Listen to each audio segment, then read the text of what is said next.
من ربك ربي الله ما دينك ديني الإسلام. Assalamu alaikum. Welcome to Deen Matters Family Edition. On the previous episode, we talked about technology and how it really causes a generational gap and a family gap inside. Now, Dr. Slimi, there is a lot of interest in this topic, especially given the fact that we're using technology as we speak. How can people watch us without technology? But what about the destructive nature of it? Could we dive a bit more into that? Bismillahirrahmanirrahim. Assalamu alaikum. A gentleman, brother, told me, I can't talk to my daughter. I have a big gap with her. I said, what? He says, I use the phone, but I use the phone to call back home, WhatsApp, even searching internet, I prefer to search on a large screen. See, this is the way using technology. He said, but these kids are fast, and my daughter's always on the phone. We try to talk to her. She's a very brilliant girl. But we noticed the last couple of years, her grades went down. She doesn't want to see her friends. It's true. This is a story that shows you how technology could destroy us as a human being. We spoke earlier about social isolation, but also it could lead to depression. And I can tell you why. Too much of the technology, even in video gaming, which is supposed to be entertaining, it could lead, studies have shown that it leads to depression. Too much of it will lead to depression. Not to add, in social media, if you go now, different platforms, not to mention their names, so much bad news. Believe me, bad news. During the Gaza crisis, it's so much. I always see these guys like Jazeera and other television, networks. How can they handle this much negativity? It's so many deaths. We cannot dissociate, of course, from reality. But I think when you watch television, it's different than you're bombarded, especially with the short videos. It's too much. This machine, if we call ourselves a machine, and we're not a machine, but this machine, this human being was not made for that much information. God did not create us to absorb all that information, all that light, and all that noise.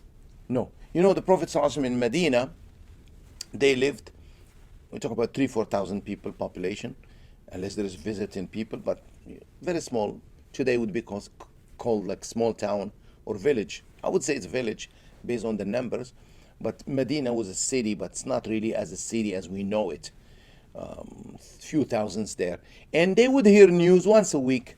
If a caravan comes from Sham, from North, from Mecca, from Yemen, you process information. You process. With technology, you can't process. You're being processed. And this is the problem. Rather than being in the active, we are in the passive. And this is what's happening to us. Now, Dr. Slimi, many of us watching this might also learn our religion, our deen, Islam, through technology. They see one sheikh here and they're learning. Any comment on taking Islam through technology? Well, look, like I said, everything has good and bad. If they are wise enough to use technology to their benefit, they will benefit. We watch things that are beneficial. How to fix, a faucet. How to fix, something. How to edit something in YouTube. How to use a certain software. Technology has been a blessing, no doubt. Like I said last time, it's a sword with two edges. It can be a blessing and can be a curse. Medicine can be a blessing to cure you, but if you don't do it wisely, if you don't follow the doctor's prescription, if you don't, follow the instructions and the directions, you could kill yourself. Everything has plus and minus. Everything has good and bad. That's why we spoke about wisdom. Wisdom is the ability to balance things and to use without abusing. And this is the reality we have today. We're in an age of extremism. We go excessive in everything, excessive in our food. It's good to eat sweet once in a while, but when you overdo it, you get sick.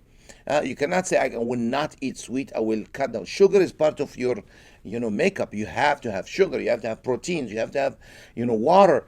Everything, whether we eat. Same thing with reading and the people we meet. We're going to meet bad people, but you have to change that by meeting good company, as Allah says in Surah Al-Asr.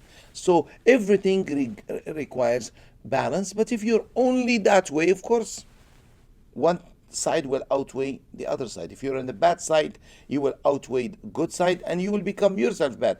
If you are on the good side, you will outweigh the bad side. You know, this is everything is about mizan, as Allah says in the Quran. وَلَا تُخْسِرُ الْمِيزَان. Do not lose that balance. Give due balance. Now, Dr. Slimi, earlier you mentioned about depression and mental health, technology. This is a whole topic by itself. Are there any warning signs or things of that nature that you could highlight for us today? So let's say someone watching this, a parent watching this, what to look out for? Depression and anxiety are the most common, and usually at teenage or a little bit after, parents notice that the child, for instance, isolates. They isolate themselves. They talk less. They don't enjoy even the simple things like family gathering or friends. They tend to be more on technology, on television, or these days their phone, tablets. One of the things, anxiety as well. They don't want to go out. Social anxiety. They don't want to meet friends. This is a fact. We live it as families. We live it in the 21st century. They make big deal about comments. When we were children, not only we heard comments, sometimes scolding. We took it. Our parents want good for us. Okay, we have that respect. They want good for us. We had full blind faith that our parents would never want anything bad to us. So we grew up with that. It's very difficult to do this today.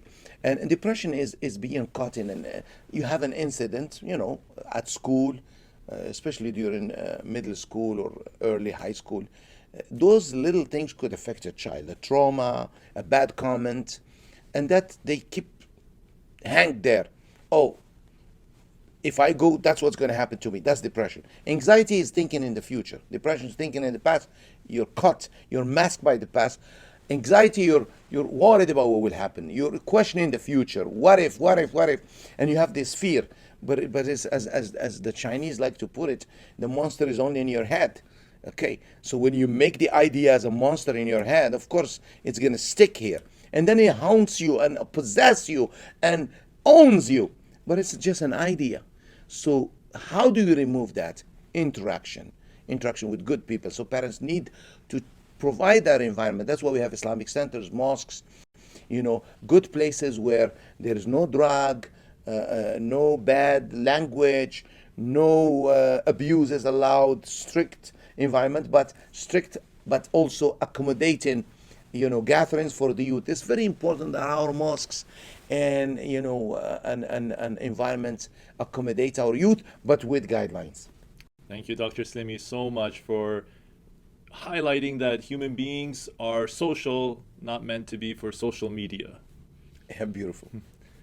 Thank you so much for tuning in on Deen Matters. Hit the subscribe button and leave your comments down below. We'd love to hear from you. And until next time, Assalamu alaikum.